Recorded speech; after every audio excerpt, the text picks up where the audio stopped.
This is a very great opportunity for me today. Today is Sunday, and I am supposed to be live with a friend of mine, a Mexican friend of mine. His name is Jose.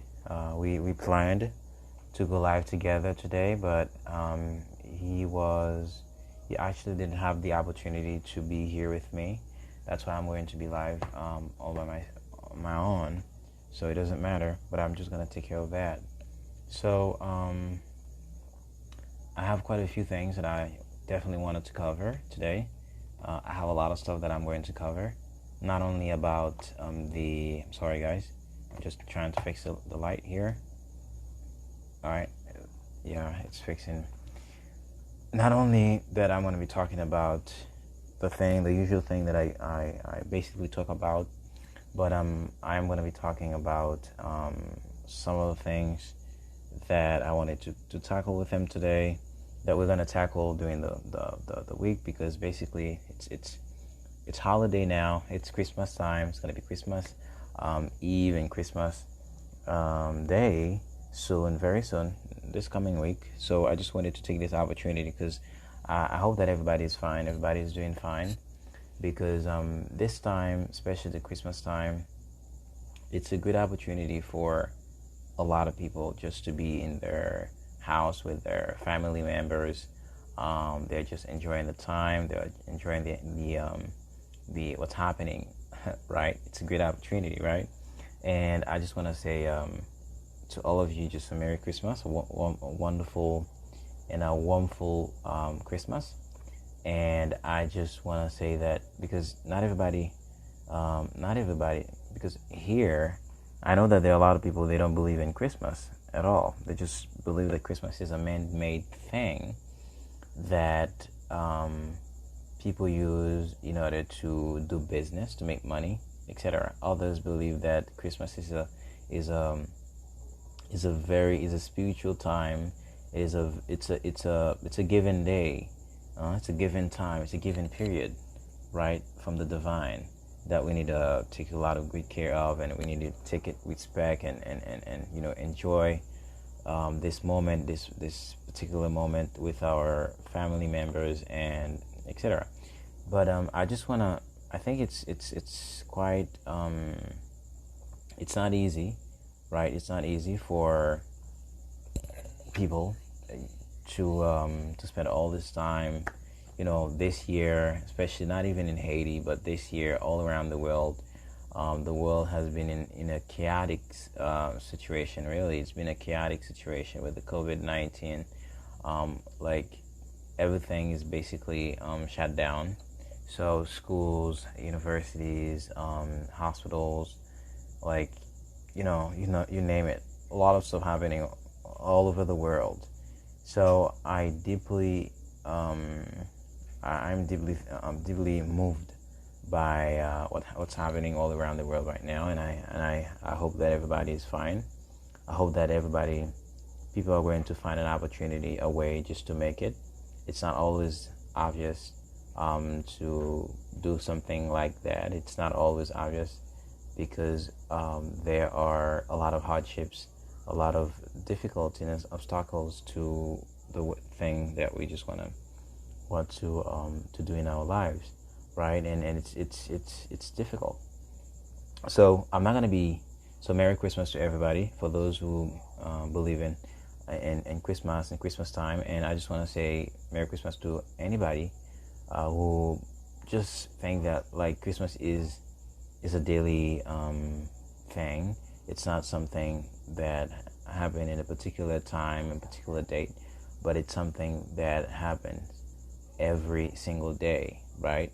A feast, family, and all these things. So I just want to say that to all of you guys, if you're really interested in spiritual activities, I just want to say that. So give me a minute. I'm gonna tell somebody something.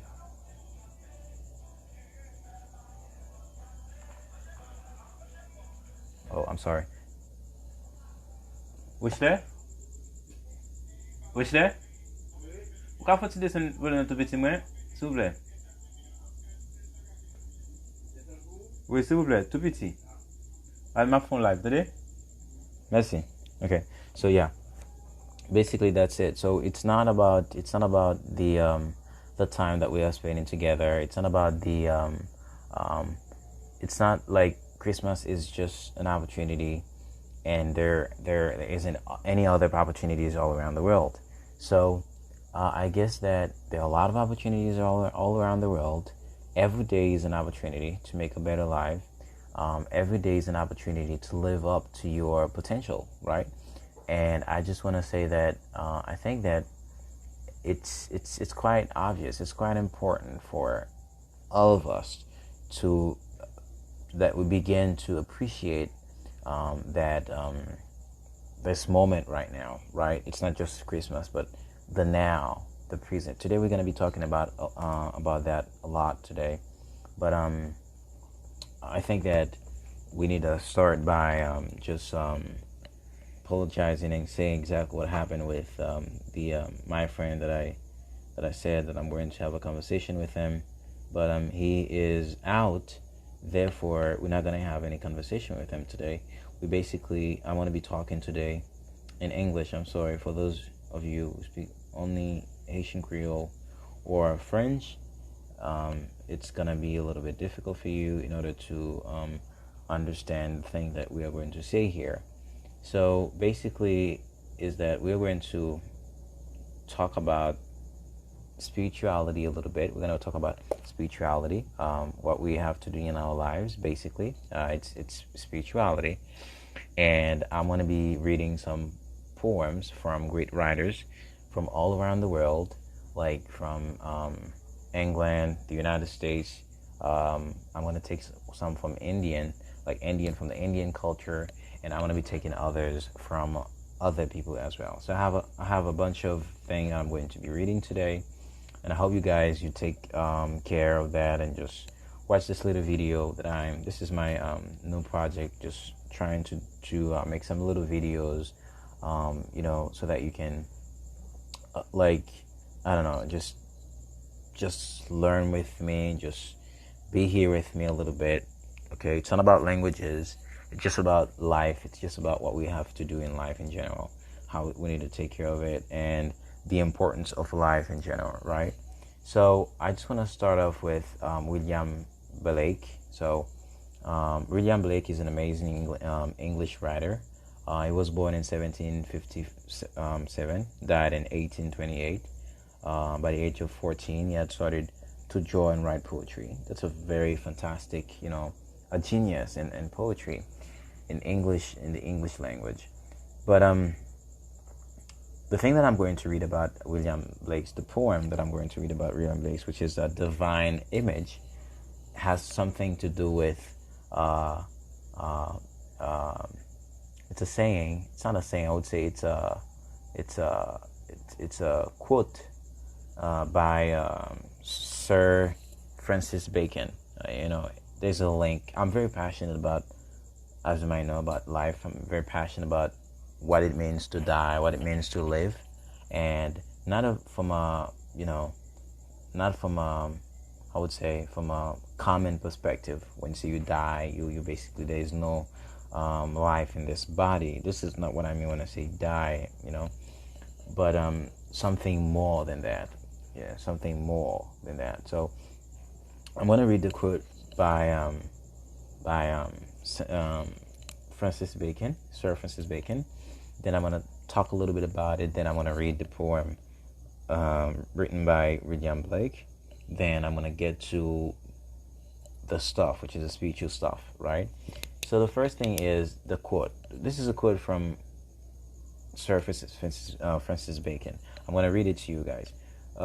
Men fear death as children fear to go in the dark. So as the natural fear in children is increased in tales, so is the other. That's a wonderful quote. We have a lot of tales. There are a lot of tales, a lot of fables, a lot of stories, made-up stories that we tell ourselves on a daily basis about the nature of reality, the nature of life, the nature of the other, the nature of everything, basically everything. We have a lot of tales. The brain itself is, if you follow some neurological studies, they say that the brain is always interpreting the facts, the so-called facts, right? The things that are, let's say, the things that are basically here, okay, that are basically here, and the brain is interpreting them, just giving meaning to them, right? So there are a lot of tales about what is death, what is life, and Francis Bacon said that as we read a lot of stories, especially crazy stories about death and life, we happen to fear these events that are, I would say, mandatory to the human. It's not to the being itself that we begin to fear what it means to be alive, what it means to be dead, right? And as we read a lot of tales from different books, from different cult, from different religion, from different perspective, from different philosophy, different sciences, etc., we become very, very fearful, right, of death. Whereas death is always occurring in life. Basically, whenever you're discovering reality, a part of you has to die, and a part of you has to be born again, right? And life is a circle of death, life and death, life and death, right? The person I was yesterday is not the person that I am today. The thing that I can do today, I basically couldn't do them yesterday. There are a lot of thoughts that come up to my mind that I didn't have before, but now I basically have them. So there's a lot of things happening when it comes to understanding what it means to live, and what death is in our existence, right? So men fear death. I guess that everybody, whenever you talk about death, right, people are not gonna take you serious, and people think that death is the ultimate misfortune that can happen to anybody. Okay, so therefore, other people, in order to cope with the situation, they're gonna make up a lot of stories explaining what's going to happen thereafter, just to I think for most people, to me, is to expand their ego self, right? To expand their ego selves, the way that they are living right now. They're just gonna talk about it. They're just gonna, what would say? They just think that when they die, the same self right here, with the same substance, the same memory, the same imagination, the same perception of reality is going to exist in another dimension. That's an expansion to me of the ego. That's basically the philosophy of Immanuel Kant. That's why Immanuel Kant does not believe in his philosophy with the phenomenology and the thing itself. He does not believe in salvation. Okay, Immanuel Kant, which is basically the idealist philosopher, the German philosopher that I do admire. With his theories on justice, his theories on the conflict, the imperative, the categoric imperative, in his book about the nature of reality, history, etc. I do appreciate him, even though I'm not a master of Immanuel Kant philosophy, but I basically read a bit of Immanuel Kant philosophy. I have a couple of books here about Immanuel Kant, but which are secondary literature. But I hope in the future start reading Kant right from the horse's mouth. Right, that's what I'm hoping to do, basically in the future. But basically what I'm saying is that we fear death. We don't really know exactly what death is, and nobody can tell you. You just only have to have direct experience of what death is, and then there's no book. There's no book can tell you, okay, what death is, because the people, they're just going to speculate about it. You can only have direct experience of what it is, but not somebody who's going to talk to you and tell you what it is. You just need to have a direct experience of it. If somebody's just telling you that and he's not telling you, the first thing is to have a direct experience of it. man, you're not gonna understand it, because it's all about experience. It's all about what you do with your lives. It's all about how you interpret reality and how you understand reality and how you cope with reality and how you interact with reality. When I say reality, I mean everything. Me, myself. I mean the paper right here. It's part of reality. The light here. It's part of reality. My other phone. It's part of reality. My bottle of water. It's part of reality. Drinking water like this. It's part of reality as well. That's reality itself. That's the universe. That's the whole universe that is making sense of itself. Okay, that's the whole universe trying to make sense of itself.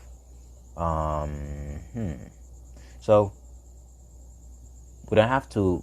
I'm not just trying to take the philosophy of Plato and Plato here and trying to say that the soul itself is better than the body, but I'm just asking for different dimensions, different experiences in our lives. So I'm going to read the poetry by William Blake, then I'm going to keep on with the Supreme Self, the War Within, and then I'm going to talk about a little bit about Sir Francis Bacon. But I think I'm not going to talk about Sir Francis Bacon today. I'm going to send it maybe the next live. I'm going to be bringing this up. I'm going to send it to someone else to read. Then I'm going to, debate that a little bit next time. But I just want to read the poem by William Blake, okay? And then I'm going to talk about what it means in our lives today and how we can cope with it and use it as a model in order to understand reality and to understand ourselves and try to understand it. The first poem is before William Blake. So I just want to read this poem by Stephen Crane. That's a wonderful poem. I really like the poetry in it. It's very deep, right? And what the guy is saying is it's ridiculous. I would say it's ridiculous. I want to read this poem, and then I'm going to read the main poem by William Blake. We're going to talk about it a little bit, and I'm going to read a little from this book. Right? If you have this book, if you haven't heard this book, you can check it out. It's a wonderful book that I recommend. I deeply recommend. It's all about this philosophy of the Indian people. That's a wonderful document here. You can have it wherever you want. So get it. There's another one that I have here too, which is a fantastic book. Right? Let me see if I can put it right here. So that's a wonderful one. It's more than, I would say, it's almost 2,000 pages. Okay, wonderful book here, right? Wonderful book here. So, I'm gonna read this poem and then I'm gonna take the other. A Man Said to the Universe by Stephen Crane.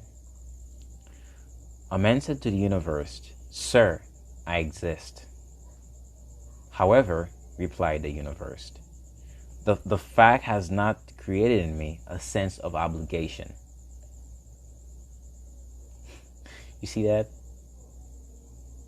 A man said to the universe, "Sir, I exist."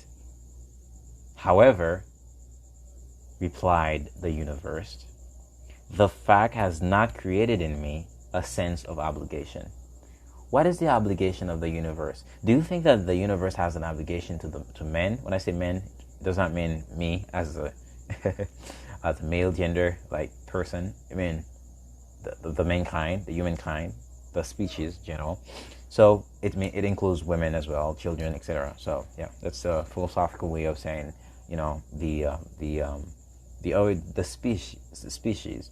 Okay, the human species, different from the other species. What is the obligation? Do you think man has obligation to the universe, or the universe has obligation to man? And what does that mean? The universe. Is the universe this physical dumb thing out there that exists that is exterior to me, or is the universe the me, basically making sense of the universe? You watching me. Consider that you don't exist, right? Consider you don't exist. You're just a fabric of my imagination. I'm just a fabric of your imagination. That's you talking to yourself right now. You talking to yourself because you needed this conversation. Obviously, if you listen to this conversation, the first thing is that you should be able to understand English, because the words that are coming out of my mouth are for those who have a basic understanding of English. If you speak English like a beginner, intermediate, or even advanced, you basically want to not going to understand what I'm saying. Even native speakers, because I'm not speaking about English. I'm not talking about communication. I'm not pointing to things that you find in daily lives, books. I'm happy. No, I'm talking about things that we have a hard time having the direct experiences of it, and it's the basis, the fabric of the universe itself.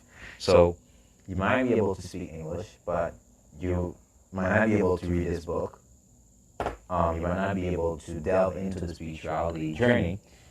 Therefore, the conversation might be a little bit different. When I say the universe is you, so you're not gonna understand it. You're not gonna be able to grapple with this idea. So I suppose that you have a lot of basic pieces of information before getting into what I'm saying. And it's basically you creating this conversation, right? It's you creating this whole thing. Okay, that's a way of thinking about it too. And when Crane said, a man said to the universe, "Sir, I exist. Sir, I exist." However, replied the universe, the fact has not created me a sense of obligation. So the universe is considered to be greater than the man. Let's say a man is basically, literally speaking, a man is me, you, like you, even though you're women, so you're men, children, people that are around you, right? They're different from animals, right? But if you say a man in this context, if you go from a meta understanding of what a man is, and I can say that a man is basically I would consider like I would consider a man has something that has a form, okay, something that has a form, and I would say that it's a man. And the universe doesn't have any form because it has all forms, right? So therefore, it includes man and not men. It includes self and not self. It includes selves and not selves, right? The universe is selfish, not in a bad sense, but selfish in the sense of it has a content, and selfless in the sense that it doesn't have any content. So you can understand the universe in a different way. If you take it from a physical perspective, you see the universe is this dumb physical thing out there. Maybe I'm part of it. And me is the man, is the mankind who's able to think, who's able to rationalize their thinking, their thought, their ideas. So basically a lot of ways to think about it. But anyway, if you think that the universe is greater, because the author himself supposed that the universe is greater than the universe is greater than the man included here. The universe itself, to Stephen Crane, is, I would say, the universe has different components to it. Not only the physical universe, but the I'm not going to say mystical, I'm not going to say the ideal universe, according to Stephen Crane, but the universe as what is greater than you, right? The higher self, right? That's the universe to Stephen Crane. If you take it from a very physical and dumb and perspective, you might end up seeing that the universe itself is a little bit greater than us, right? Because we're a part of the universe, we are experiencing what the universe makes of us, and we see that we have a limited understanding of what the universe is, and actually there's a lot of expansions that we need to understand about the universe. We still need to get them, right? There are a lot of different things to rationalize in this conversation when it comes to have a scientific understanding of what the universe is from a very physical perspective, right? If we need to broaden that perspective a little bit more and include philosophy and literature, because it's all about literature here, it's not only science, we would see that the universe is not that physical thing, but it's what we make of the physical thing, right? And it has a lot of connotation to to the thought that I've just read from Sir Francis Bacon, who said that men fear death as children fear to go to dark. And as the natural fear in children is increasing tails, so is the other. You see? So the fear that we have of the universe, that we have of the unknown, right, is increased by a lot of tales, a lot of made-up stories, a lot of narratives that we construct on a daily basis in order to build our identity, ourselves, our ego, and what we make of it, who we are, etc. Right? I can take this idea and put it together with the philosophy of Dave Hume and the philosophy of Immanuel Kant. And with the philosophy of Immanuel Kant, basically, the self does not exist. The self is just a fabric of the mind. The self is just, I would say, the self is just something that we made up in order to survive, right? And the self is just made up stories, narratives that we are telling ourselves. If you go to study like the Zen philosophy or Zen teachings, where they're going to teach you how to quiet the mind, how to make the difference between the different parts of the mind, which means it's the intellect, the memory, the thought processing, right? And there's another part, I forget the other part, but you're gonna see that we hardly ever live in the present moment, right? We're always in the past, we're always in the future. The present moment is very elusive, whereas it is the only thing that is. And that moment, to me, is what Stephen Crane is actually talking about here when he said, "A man said to the universe, 'Sir, I exist. However,' replied the universe, 'the fact has not created in me a sense of obligation.'" You see, the universe is greater than the little self. We consider self as the man, right? The man is the self because we're limited. There are different things, different colors, right? And even in this room, there are a lot of colors that I'm seeing around here. I can see a book. I can see a bottle of water, right? I can see another phone, right? I have a lot of stuff that I'm making of the universe, right? A lot of stuff that I'm making in the universe. And I have a sense that the universe is greater than it's greater than me. The universe is more capable of. The universe is great. It is awesome. It is great. It is awesome. That's a wonderful, wonderful, wonderful thing. So what I'm going to do is that I'm going to put this poem written by Stephen Crane. It's a wonderful poem. There's a wonderful poetry in it. It's 1, 2, 3, 4, 5. It has only one stanza and 5 lines. I'm going to put it on Facebook. So after this conversation, I'm going to put it on Facebook. And I guess that everybody's going to have the opportunity to see the poem, the poetry inside of it, and you can make a lot out of it. Because the universe is basically you, how you make sense of the universe. A lot of people might say that I'm getting a little bit mystical here, but I'm not getting a little bit mystical. I'm getting a little bit more epistemological about reality, and I'm getting a little bit more, I would say, real about reality. I'm trying to get to the bottom of the fabric of reality itself. So it's not about mysticism. It's not about mystical experiences. It's about life in general. And I recommend that you read Stephen Crane, who's a brilliant author. You can go and check his work out. Right, he's a brilliant author. I'm gonna read the poem again. A man said to the universe. A man said to the universe, "Sir, I exist. However," replied the universe, "the fact has not created in me a sense of obligation." What a wonderful line. What a wonderful poetry. Right? It's wonderful poetry here. Wonderful thing. It goes to your heart. It goes to your soul. Yeah. That's very important. It's very important to life. Poetry is nothing. Like art is nothing. It's not a technical thing, but it's everything at the same time. It's nothing. It's everything at the same time. Because the poet is trying to get is inspired by the muse, and is trying to get to the bottom of reality. It's everything at the same time. And I hope that you read this poem written by Stephen Crane. But I just want to move on a little bit. I'm going to move on a little bit because I think that it's very important to take that into consideration. Not just the poem written by Stephen Crane, but there's a wonderful line written by William Blake, which is a brilliant English author. I'm very passionate. All right, I'm going to read this. I'm going to read it. I'm going to read it by Divine Image by William Blake. I'm going to read it for you guys, and then you can check it out whenever you want.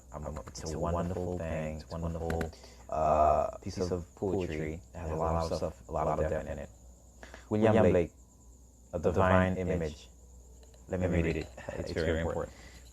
Cruelty has a human heart. In jealousy, the human face.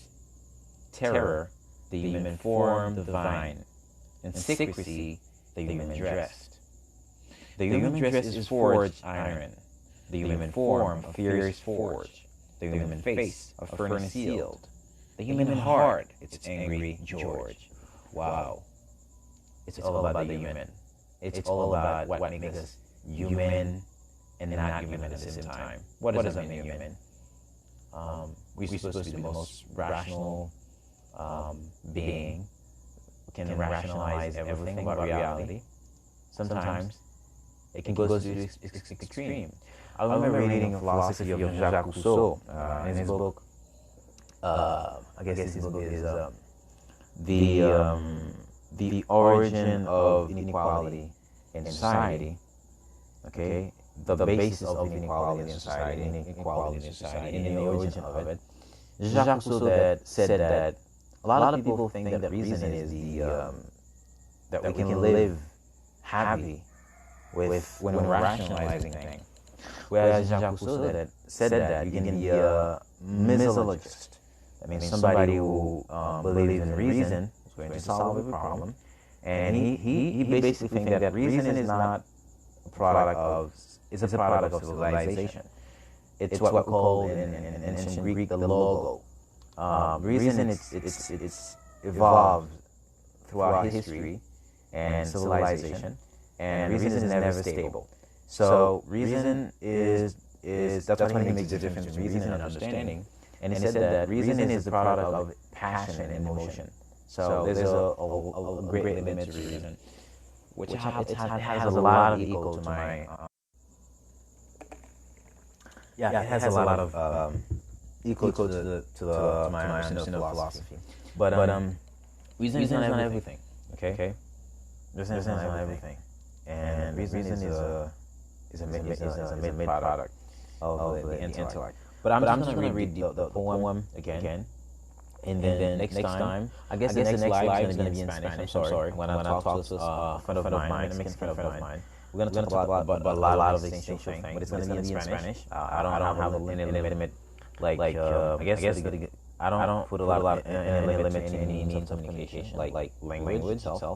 I'm trying to communicate with everybody. I can have a conversation in Italian. I can have a conversation in Portuguese. I can have a conversation in French. I can have a conversation in Haitian Creole. I can have a conversation in Italian. I can have a conversation in a little bit of German. And hopefully in the future, maybe in Chinese and Russian. So there's no, I'm not trying to intimidate anybody. And I'm not trying to force anybody to try to understand what I'm saying. But I'm trying to, because as I talk, I'm trying to rationalize my position and the way that I understand reality and myself, and the things that I've been doing for the last 2 years, and I just want to now start talking about them, not teaching them, but talking about them. So I want to talk about them hopefully in the future. But let me read this for the last time. Remember that my next live is going to be in Spanish. I'm going to have live in any, basically, the languages that I speak. I'm going to just have live in it. Okay? We're not going to use different languages. Yeah. I'm just trying to challenge you as well. Because language it's not a job. Language is just a hobby for me, right? I just want it to be for anybody. Like I don't know. Different ways of thinking, different ways of understanding reality, and different ways of interpreting reality. There's a linguist and a sociologist whose name is Benjamin. Well, we have a thesis on the importance and the significance of language on understanding reality. How do you understand reality? How do you make sense of what we see, the color, that the image, the color, our understanding of reality is deeply intertwined with language, with words. Okay. So as you just move, you expand that, it's going to be better for you, it's going to be better for your brain, the nervous system, it's going to be better for everybody. You can just make a language like a habit, and learning a language it takes only 1 year to learn a language. So you can start by building this habit, building it, and I think it's going to be better. I'm always trying to work on myself, like to be better and to do better when it comes to language learning. But it's not always easy. But I hope that a lot of people are going to take that seriously and they're just going to start doing it. But use language as a means of communication, not just something you're going to use like you're just going to use it and talk about it all the time. Just use it as a means of communication and get good at it. Just using English, like I see a lot of it, they spend more than 5 years, even 10 years of learning English. They're still at the beginning stage, or intermediate stage at least. Why? It's because they're fearful to make mistakes whenever they talk. Whenever they are talking in English, they just like take English as something very difficult, or take English as an amazing language, or something like that. What I'm really saying is that it can be anything, right? You can just use it and use it in things that you want to use it in other activities as well. Okay. So this is relevant to Jean. This is not, I would say this is self-polyglot as well, because self-polyglot is connected, is deeply connected with this little thing that I've just started doing on Facebook. I just want to take this opportunity. Facebook is a wonderful platform. There are a lot of wonderful people out there on Facebook. I know a lot of wonderful people that I talk to on a daily basis. I'm not on a daily basis, I would say on a weekly basis. They're wonderful folks. And I really appreciate they really appreciate what I'm doing, etc. So there are a lot of wonderful folks on Facebook. Not everybody's just I'm not gonna say the word. So yeah. I just want to say that I'm gonna have a lot of conversations with wonderful people. Even though that I have a professional background, doesn't matter. I just want to start doing something. As long as you're enjoying it, just a hobby, just a pastime. Okay, so thank you so much, guys, for your time. Hope that you have a wonderful night. It's late here. I don't know. Maybe I'm gonna sleep in a couple of minutes. A couple of in half an hour, because I need to organize something before sleeping. But I hope to wonderful folks. Maybe at the end of this year, at the end of this year, and this coming year, I'm gonna have some wonderful conversations with doctors, philosophers, people that are like professionals, and people that are studying as well. Okay. I'm gonna make a lot of discrimination here. So gonna stay tuned to my stuff, because I'm really trying to make sense of what it is to be human, what it is to live, what it is to believe in, what it is to basically I'm just that's the work of a philosopher, not a professional philosopher, but we all philosophers. We're all philosophers, right? You're a philosopher, I'm a philosopher. He's a philosopher. My mother right there, she's sleeping. She's a philosopher as well, because she talks. Sometimes she cannot articulate the words, cannot articulate the thought the way that I'm doing right now. But she thinks about these things on a daily basis. So I'll find you guys, because we're just gonna try to investigate reality. Right? That's our job here. I just want to give credit to all of you guys who spent my life. I don't know. It can be just something that I started. Basically, you can watch it after you have time. But if you just watch it live, I'm not good at checking these people out. But anyway, just watching live. Thank you so much for your support, and thank you so much for this maybe 30 minutes or 40 minutes, something like that. We've been with almost an hour. Been talking a lot, talking a lot around English as well. But hopefully I hope that maybe in the future.